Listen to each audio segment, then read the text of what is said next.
Exercise second, start.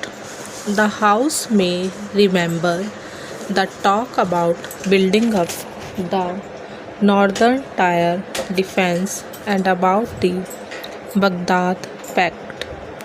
The motives were supposed to be to protect these countries from attack of invasion from the Soviet Union and to give them security and peace. As a matter of fact, the result was quite the contrary. The troubles of these countries only increased because of such an approach. The Arab countries, at any rate, the governments were divided, some in the Baghdad Pact and some outside it.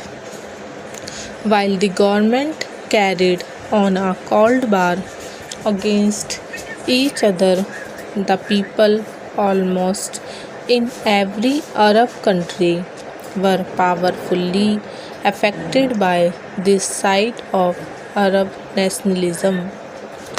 Thus, in the countries associated with the Baghdad Pact, there was a gap between the government and the people, the looking more and more towards Arab nationalism, and the government looking in another direction and rather raged against the spirit of Arab nationalism.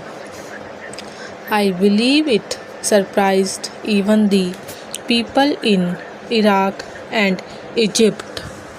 The surprise was not essentially that it took place, but the speed with which it took place and the complete success which attended it. It showed how utterly divorced from public opinion the government of Iraq was. When the change came, it brought tremendous relief all over Iraq, and the people flocked to the side of the new government. So, this attempt at not recognizing the spirit of Arab nationalism, even trying to come in its way and obstructing it, really achieved the opposite effect. It encouraged nationalism as such as approach will inevitably do. This has resulted in the Arab nations coming nearer to one another and will no doubt bring about a great deal of cooperation between them. It was said that some kind of an Arab empire was being built up, which was dangerous.